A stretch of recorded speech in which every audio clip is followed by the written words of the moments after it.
Good morning, everybody. My name is Connor Flanagan. I'm the Director of Education here at the Southampton History Museum. And this morning we are joined again with Joan Baum. We're going to be talking about Gulliver's Travels today.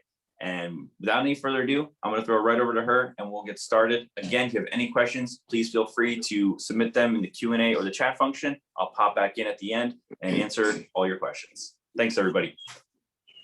Thank you, Connor. And thank you, Tom Edmonds, Executive Director of the Southampton Historical Museum, for sponsoring this. In fact, I'd like to apologize to Tom because I was insisting that I call this talk PUTA Rules, P-U-T-A. And he said, no one will understand it. And he was right.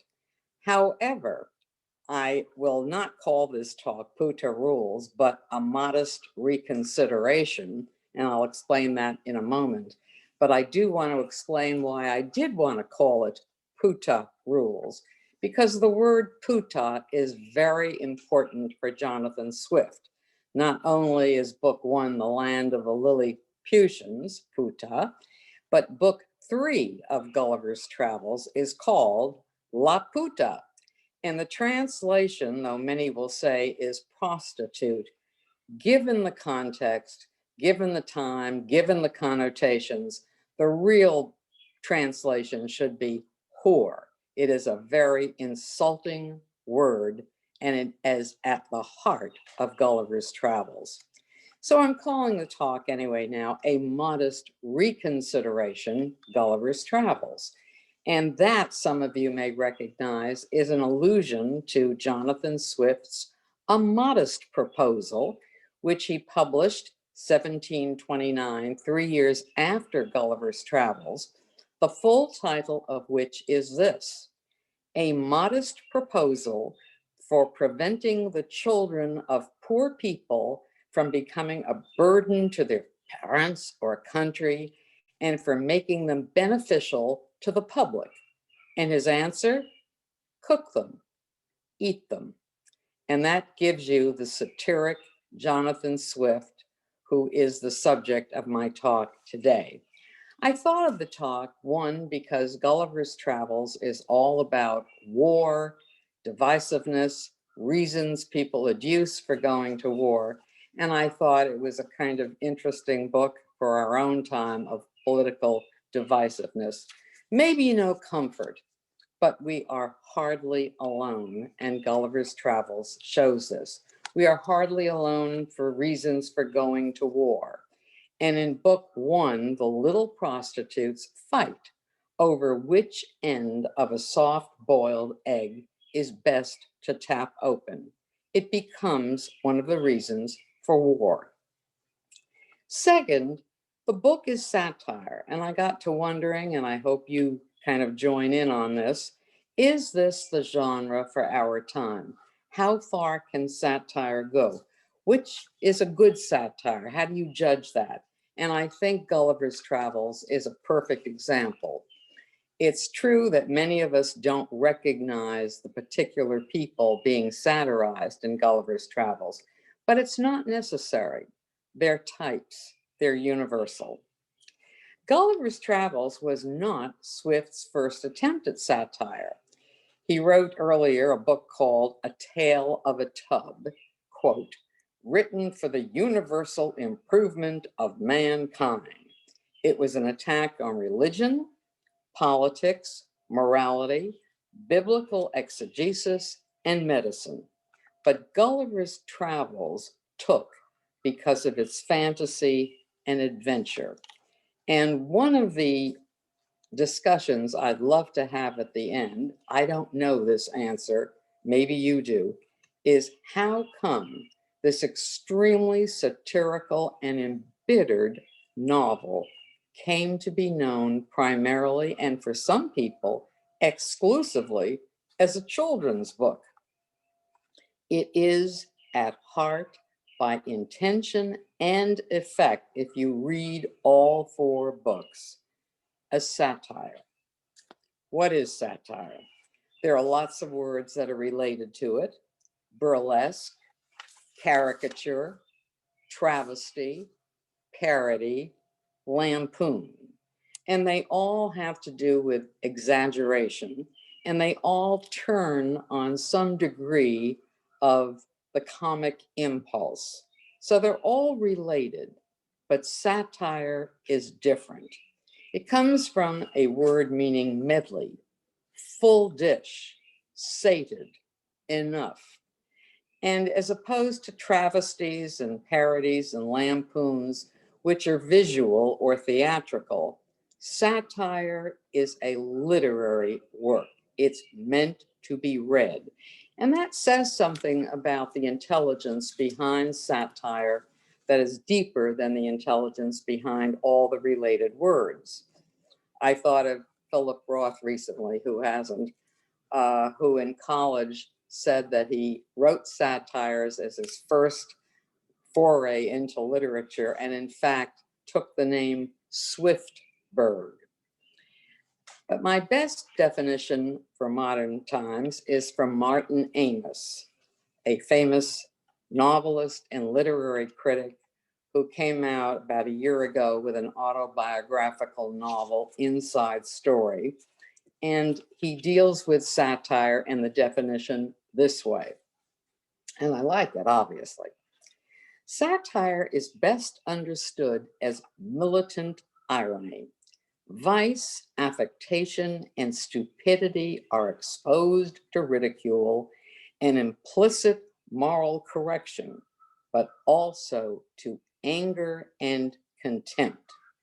Whereas comedy tends to run only a light fever of subversion, the mood of satire is revolutionary and hotly roused. And I think that is the degree and kind of difference that separates satire as a genre from burlesque and caricature, travesty, parody, and lampoon. Sometimes, and particularly because satire is directed to an intelligent audience, it can be missed. And I took out from the New York Times a recent op-ed piece just last month, written by a member of the editorial board. And the op-ed piece chastised Fox News's Tucker Carlson for a smear campaign against a proposed member of the Civil Rights Division of the Department of Justice, Christian Clark. And Tucker Carlson said she should be absolutely eliminated because she wrote some really nasty pieces. And in fact, he called for an investigation. But as the Times editorial pointed out, he totally missed the fact that the pieces he was alluding to could have easily prompted an investigation because they were satires and he did not recognize that. And in concluding its editorial, the Times said, he should have read Swift's A Modest Proposal, and he probably would not have got that either. He would have asked for an investigation in Ireland following its publication that Swift was advocating eating babies, which gets us back to Jonathan Swift. And the first thing I want to say is, many of you have told me you've read Gulliver's Travels. And then in going further, some of you confessed reading books 1 and 2. But Gulliver's Travels is 4 books. The first one, and we'll go through them very briefly in a few minutes. The first one, The Travel to the Land of the Little People. The second, The Travel to the Land of the Giants. The third, Laputa, which is traveling to a kind of planet or a satellite in space. And the fourth, To a Land Where Horses Rule Over Humans. So I urge those of you who have not read all 4 books at least to take a look at an edition that has all 4 books. And I'd like to suggest an edition that I found delightful. It's called the Annotated Gulliver's Travels. It came out in 1980, and it's by Isaac Asimov, the famous and prolific mathematician, biochemist, in the School of Medicine and absolutely fabulous reader. He cited Gulliver's Travels as one of the four great satires and Swift as one of the four greatest satirists in Western civilization, the other three being Voltaire, Dickens, and Twain. But regardless of whatever edition you have, and the Penguin is a wonderful one, do get one with all four books. Just out of curiosity, a couple of weeks ago, I went to the East Hampton Library children's room, and I asked to see Gulliver's Travels. And I was given a slim book, which was quite slim, books 1 and 2 only. And as I looked at books 1 and 2, I said, uh-oh, not only, are books 3 and 4 not here, but what's here of 1 and 2 is not really Jonathan Swift. And so here is the key question that I would like to pose now, and particularly after my talk and getting your thoughts about. I don't know the answer. How did a book that is so filled with bitterness, pessimism, cynicism, and I'm going to quote some key lines which some of you may know, how did this become a children's classic? And to complicate the question, it became a children's classic almost immediately after publication. Jonathan Swift has a good friend, John Gay, who writes to Swift, "Oh, everyone is reading this, from the highest to the lowest, from the cabinet council to the nursery." When it was published in 1726, it was a big hit immediately. 3 printings, translated into French, German, Dutch a year later, pirated copies in Ireland. And this is 7 years after Defoe's Robinson Crusoe, which was an extremely popular and very optimistic book. But it's hardly for the kids. As a way of expressing that in another mode, I would like to hold up, and I hope this comes out, a picture that was designed as a frontispiece to the original publication. Jonathan Swift did not commission it, and it finally did not appear, but it was designed by William Hogarth. And the original etching is in the Metropolitan Museum of Art. I'm going to hold it up and read the full title. And this is at the heart of the content, the mood, the satire of the book. And I hope you can all see it. I had to clip it just to get even this part to fill the page, but I'll tell you what's clipped off, which is also a winner. So I hope you can all see this. Yes, what you're looking at is indeed, is indeed true, and I'll hold it up again. The actual title by Hogarth is "The Punishment Inflicted on Lemuel Gulliver by Applying a Lilliputian Fire Engine to his posterior because of his urinal profanation on the royal palace." And as those of you who do know book 1, you may remember that Gulliver sees a fire in the queen's boudoir and decides to urinate on it as the fastest way of putting it out, which he does. But here is Hogarth's interpretation, which was also Swift's. It was retitled eventually "The Political Clyster," clyster being a name for enema. Unfortunately, and again, what I suggest after the talk is you Google this etching immediately. It is absolutely unbelievable. And what I could not fit into the page is to the right of what's going on, there's a clergyman, and he's sitting in a chamber pot, absolutely approving of this political cluster. I also could not fit in at the top. There is a rat eating an infant, and there also is a man urinating in Gulliver's hat. Of course, some of you may be very surprised at this, but again, careful readers who stay with it will find Gulliver's Travels one of the most scatological books ever written. He was obsessed with feces, with urination, and there have been, yes, psychoanalytic essays about this, which you are at liberty, of course, to Google, but it's part of what makes the book obviously not for kids. And in case you're wondering what parts are in books 1 and 2 in the children's room in the East Hampton Library, stop in. Not Gulliver putting out the Queen's fire. Why this happened, though, again, as I said, is a mystery. How this book, in all of its richness, became a children's classic, because clearly it's been expurgated and still is.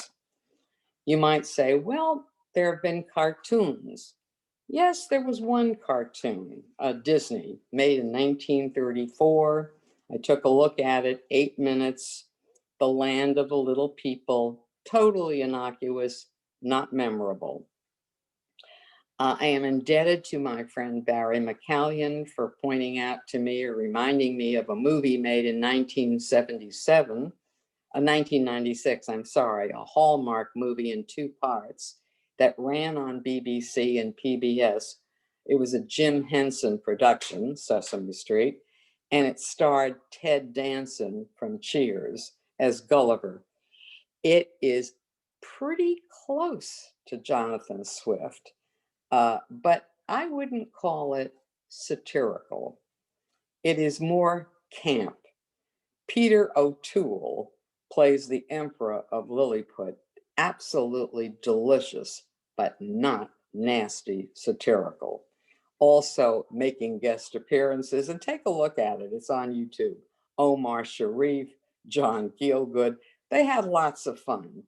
And it's well done in the sense that all 4 books are covered, and there are flashbacks and some sense of the inanity of the lands that Gulliver goes to, but not of the wrongs, not of the immorality, which is offensive. And it also has, I think, unfortunately, two features that would have offended Gulliver. One, it suggests at the end that Gulliver has gone insane, which was a charge brought up against him in his own day. But worse than that, it has a happy ending. He comes back from the land of the horses, which he admires, and he's with his family again, and he loves the horses still, but he's with his family. Not so in the original. I spoke also with an acquaintance, some of you may know her out here, Victoria Bond, a fabulous composer. She did a lot of work for the Choral Society of the Hamptons, and she's been commissioned to do an opera of Gulliver's Travels. It's an opera of marionettes for the Salzburg Puppet Theater, and it may indeed come off next year. And she won a grant for female composers to do that. But as for a puppet theater, again, limiting to books 1 and 2, we probably will have something incredibly entertaining, but not authentically Gulliver's Travels. She did, however, tell me that she noted that the German Baroque composer Telemann composed once a 5-movement suite for 2 violins based on Gulliver's Travels, books 1 and 2. I listened to it. I have no comment to make about how music would convey a sense of Gulliver's Travels, and again, particularly only books 1 and 2. But I did find an interesting essay about the Telemann piece by a composer and music historian, and his name is Benjamin Besetsky. And I thought I'd read it to you because it's an interesting comment on the theme of we get Gulliver's Travels, but are we really getting Gulliver's Travels if we do only books 1 and 2? And so in his essay on Telemann, Besetsky says, it focuses on children's book qualities, musical impressions of the surreal creatures Gulliver meets. Swift, no doubt, would have been contemptuous of the use of his novel if he knew of it. And one reason was, as Besetsky says, he didn't like music. And in fact, he tried to prevent the premiere of Messiah by Handel. But aside from that, he would have been outraged that this was purporting to be his book. And now on to the book, the Satire. And the Satire starts immediately, perhaps before most people even get to book 1. There's an opening section, very brief. And it says, Gulliver's Travels, published as Travels into Several Remote Nations of the World in 4 parts by Lemuel Gulliver, first a surgeon and then a captain of several ships. Those of you who would say, well, a surgeon, that means he's pretty intelligent and not gullible. But those of you who know something about the history of medicine, particularly in Britain, know that the really sharp guys were physicians, the diagnosticians. The surgeons were the cut men. I can hear some comments in the rear, but let's move on. And so the Satire begins with this kind of takeoff on travel literature. It also says that Captain Gulliver is including a letter that he wrote to his cousin Simpson, who was his publisher of the travels. You made mistakes, he says. You said Brobdingnag in book 2. It was Brobdin Rag. Then he says, you ought to change some other things. You took out a lot of technical details about navigation. And so, in effect, the game is on. There was no Simpson, his publisher. But he did have a good reason to include this as satire, because the original publication, the very first one, Run Off, was by a printer by the name of Benjamin Mott, who took it upon himself to change a few things in Gulliver's Travels, and who inserted a few lines at the start praising Queen Anne, whom Jonathan Swift despised. For sure, in the next edition, these omissions, these changes were corrected. And now on to book 1. Book 1, Lilliput, the land of the little people.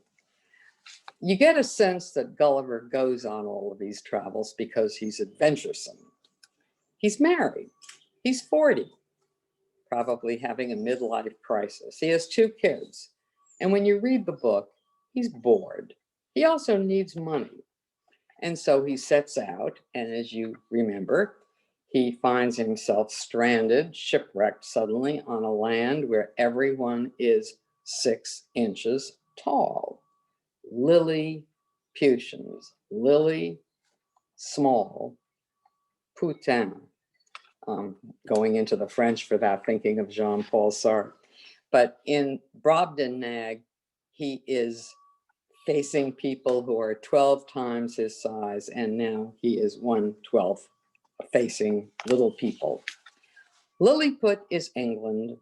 It's at war with Blefuscu, which is France. They're opponents in war. England and France have always been at war. So here's Gulliver in a land where people are forever interested in war. And he's proud that he's making friends with these little whores. He's made a Nardak. He has a title. And immediately the satirically shrewd among us are saying, easily flattered that. There are particular people who Jonathan Swift is targeting, and again, particularly in the Asimov edition, he annotates everything, tells you who's who, Walpole, but you don't need that. You can see that the reasons for war are ridiculous and finally tragic, and that's what he's out to show. And he's out to show that the Lilliputians, in effect, reign as a theme throughout the book. They are little whores. They're corrupt. They bring poor Gulliver up on charges for putting out the fire.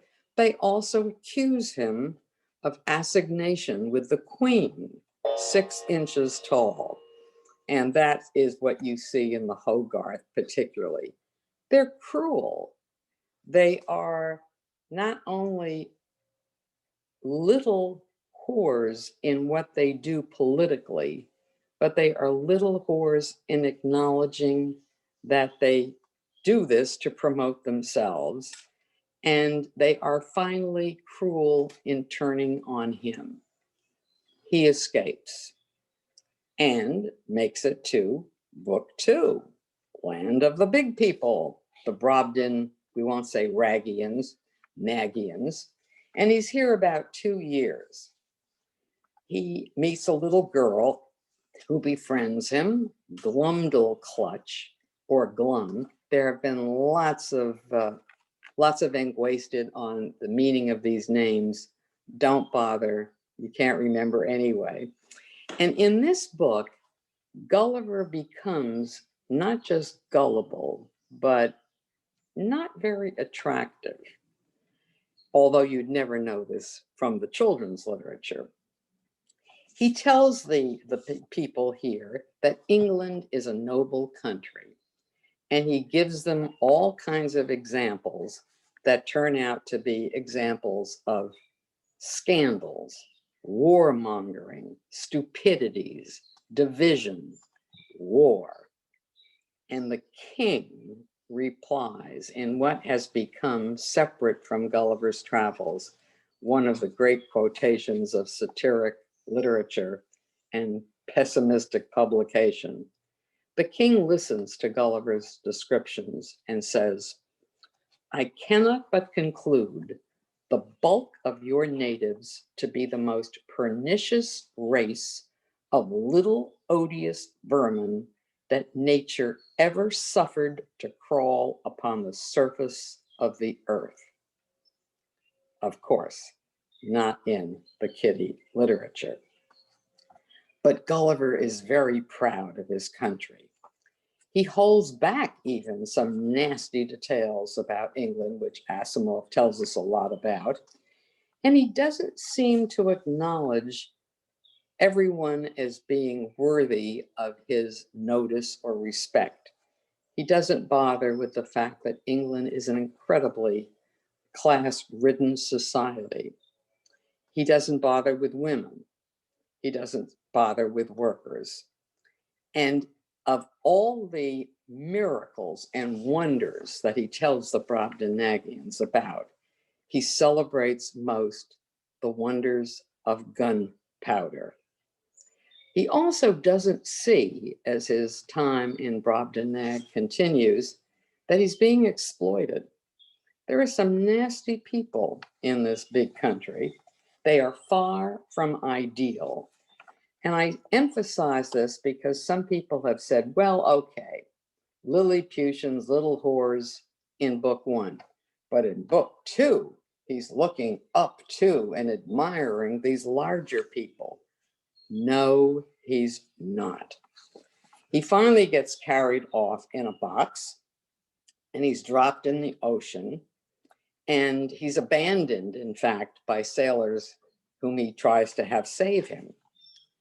So at this point, we know that he's not that smart, not that sharp, a bit proud, certainly gullible about the evils of his own country. He's simple, he's direct, he's uncomplicated. And he doesn't get the fact that he's been kind of left alone in book 2 to fend for himself. In book 4, he certainly doesn't get it. And then we move to book 3.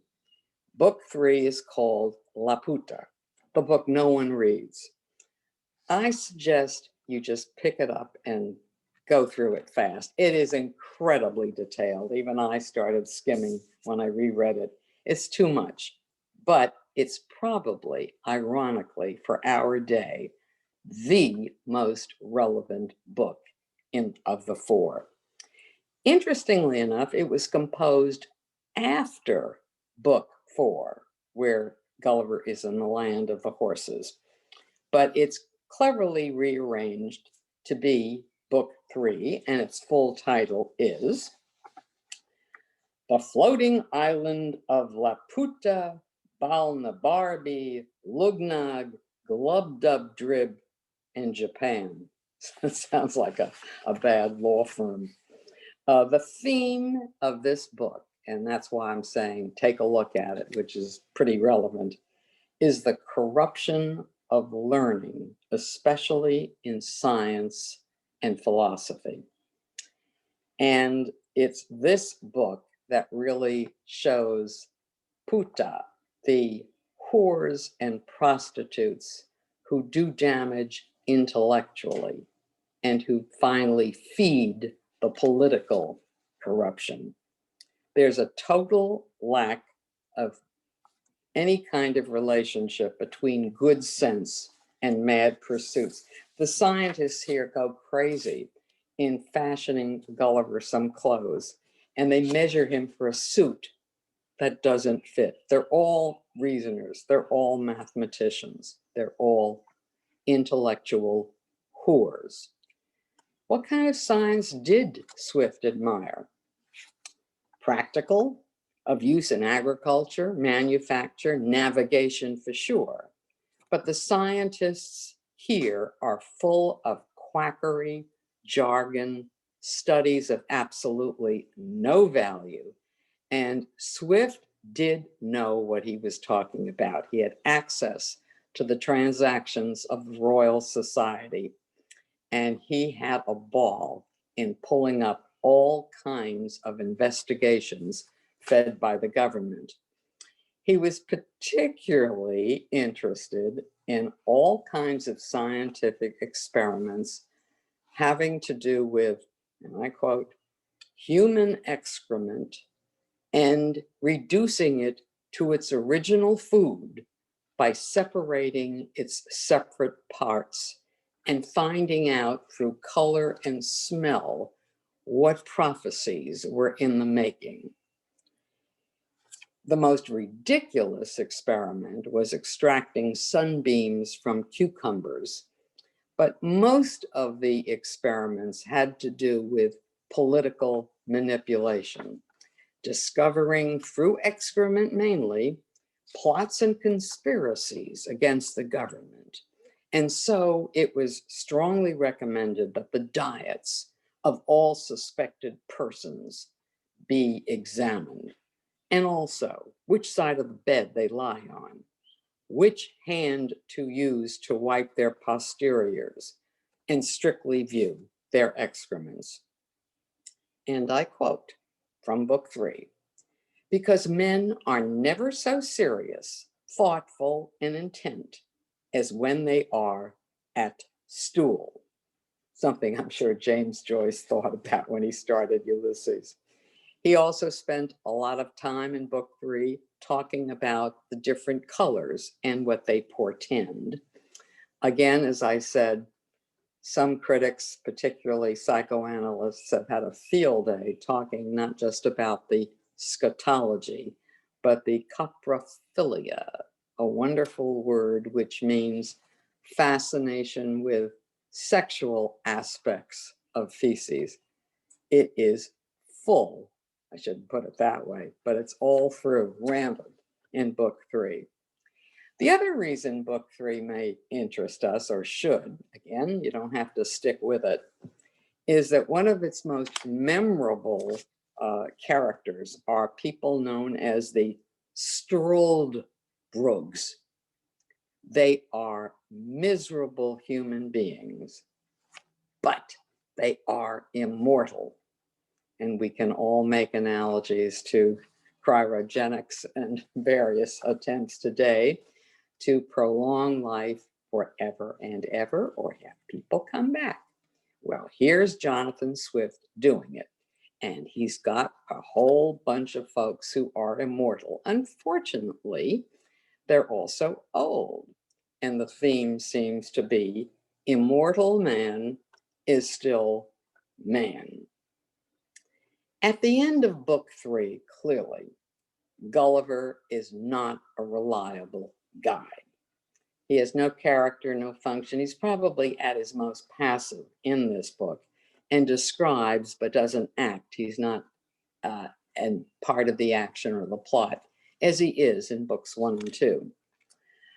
And so on to perhaps one of the, if not the famous book in Gulliver's Travels, book 4, a book that brought us the word Yahoo, and it's not related to internet, and the Winans, the horses.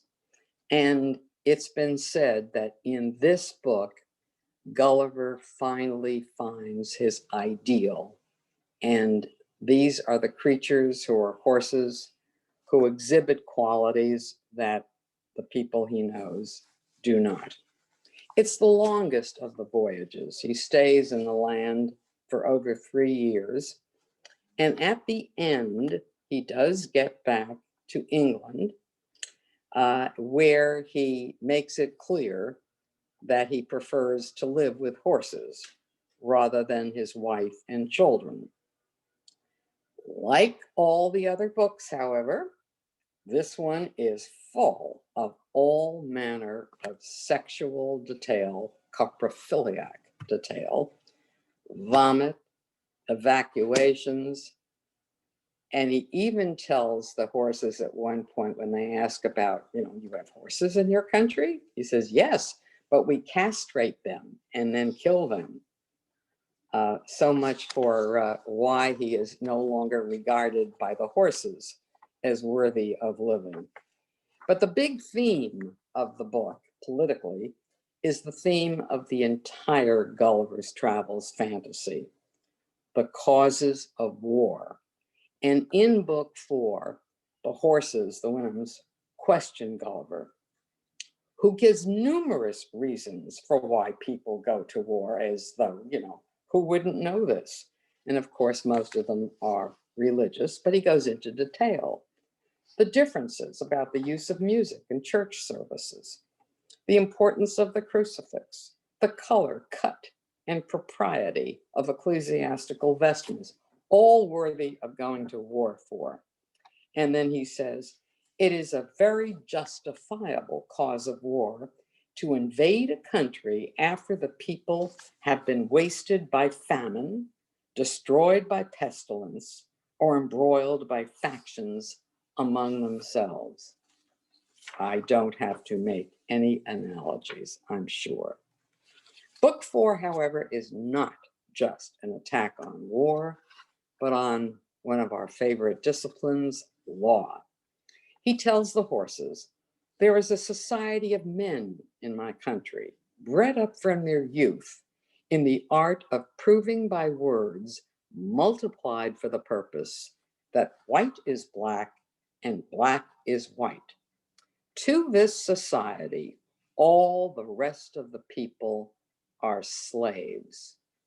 And it was probably, I would guess, that statement that landed George Orwell in an imaginative mode, 1984, and one of the most famous essays in all of English literature, Politics and the English Language. Book 4 ends with Gulliver escaping he makes a sail out of Yahoo skins. And Isaac Asimov, in one of his annotated passages, said he probably killed the Yahoos. Of course, he sees himself as better than they and doesn't identify with them at all.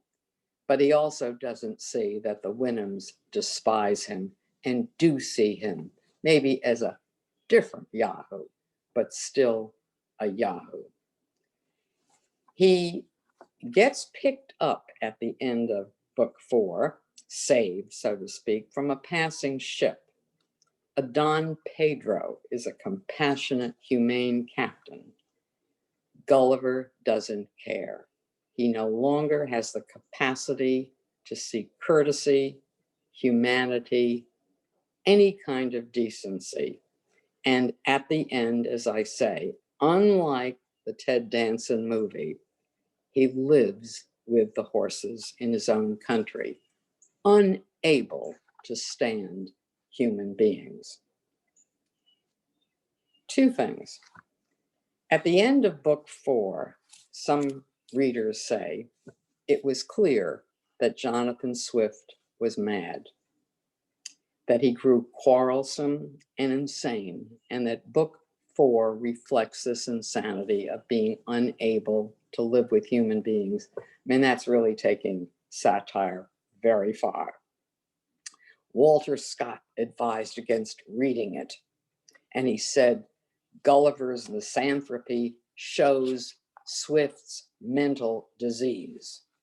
Aldous Huxley said Swift had a disordered mind, but only 16 years later. He probably had Meniere's disease and maybe dementia. At the time he wrote book 4, however, I think the consensus is that he was sane. But a lot of people have a tough time with it. And I urge you to read it and come to your own conclusion. But I think the most important comment and correction to make is that people who see it as a satire conclude that there is an ideal way of living and that it's embodied by the Winhams, by the horses. Not so. They are rational animals, but they are animals. They are unemotional. They have a limited vocabulary. They're not human. They're mental abstractions.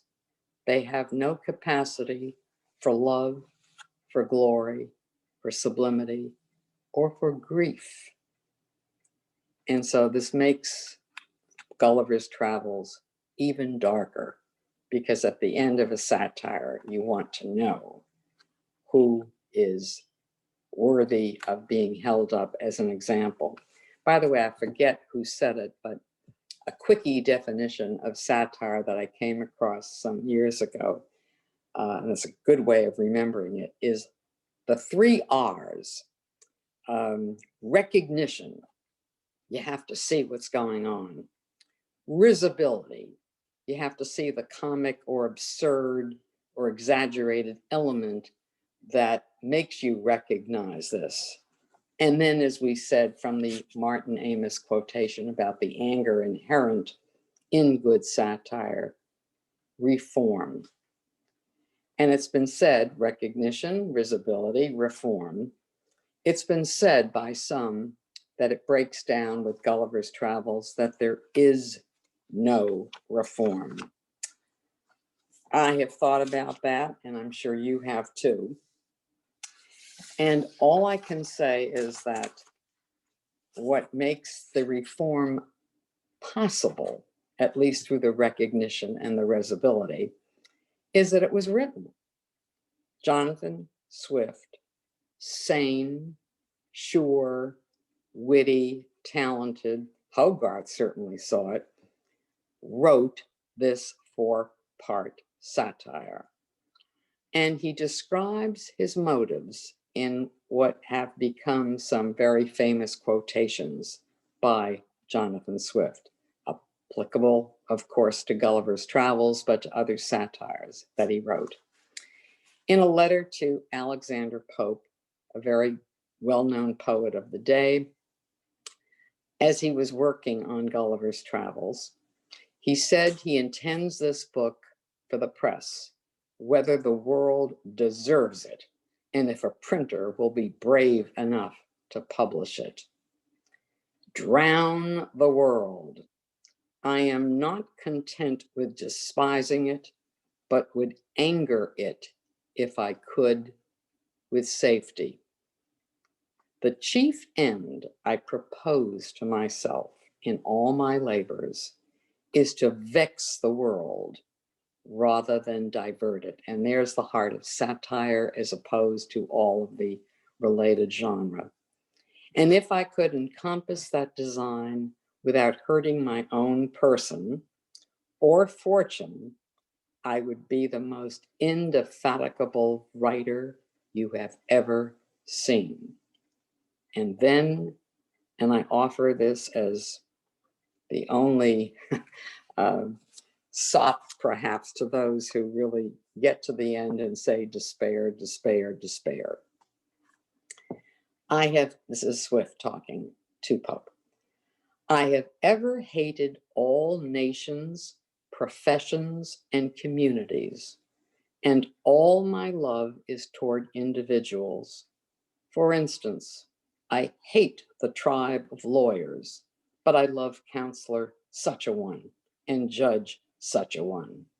So with physicians, I hate and detest that animal called man, although I heartily love John, Peter, and Thomas. In his essay in 1946, George Orwell wrote, "If I had to make a list of 6 books which were to be preserved while all others were destroyed, I would certainly put Gulliver's Travels among them." And that's a sneaky way for me to say thank you and to say, I hope, stay tuned for my next talk sometime in the fall, which will be on 1984. Thank you so much. I'd be very happy to take questions. Yeah, I'll say that was great. And so I'm still never used to it when these lectures end virtually. We need to figure out a good like fake clap to pipe in at the end. Well, it does just always feel weird. But yeah, so thank you everybody for joining us today. If you do have any questions, now would be the time to submit them. I'm pulling up the chat in the Q&A function on my computer so I can see any questions that people might have. But while I wait for any of those to come in, I will say it's really interesting to hear about how the original story is very clearly not a children's book, very clearly a little bit more adult themed in some aspects. And now it's really just thought of as a kid's book. I feel like most people don't even really recognize. You're absolutely right. Yeah, and I wonder if one of those things is just because it was written so long ago that as time went on, people really enjoyed it and they want their kids to enjoy it. So then they start figuring out ways to make the kids be able to enjoy it. And then that just becomes the new normal. I would say a test would be to try to put the Hogarth in new editions. Yeah. The animal. Let's see. So first thing we have here says no question, but excellent talk. Thank you. Well, thank you all very much. Read it. Yeah. Dip in. And another person, same thing. No question or anything, but just saying thank you for talking about this great book and encouraging everybody to read all the other books too as well. But again, everyone get on Google and look at the William Hogarth print. It is unbelievable, like Dura. The everything is in the details. Wonderful. Let's see. We have somebody here, again, not really a question, more of a statement, but saying, thank you. Interesting that Swift was so active in politics and religion when he liked / tolerated individuals over groups. He was also a dean, by the way. So he was a priest, an Anglican priest, because it was just like a sinecure. It was something he had to do. But his antipathy was clearly linking politics and religion. Big surprise. Well, I don't know if we're gonna have, if we have any other questions here. Yes, so someone's asking, is there a way of getting the recording? Yes. So this talk was recorded. It will be on YouTube. You're probably watching this now on YouTube. So thank you for enjoying. And yeah, feel free to pass this around to all your friends and family who might have enjoyed this. It's gonna be really great. But not kids. Yeah, yeah, maybe not the greatest talk for kids. Right. But yeah, I definitely look forward to your next talk. Like you said, sometime in the fall, probably Right. about 1984. 1984. Cited Yeah. more today, including by Eric Trump Jr., who obviously never read it. Right. Okay, well, thank you all very, very much for tuning in and giving me an opportunity to talk about a fabulous work and read George Orwell. Bye. Thank you. All right. Thanks, everybody. Have a good day. Thank you.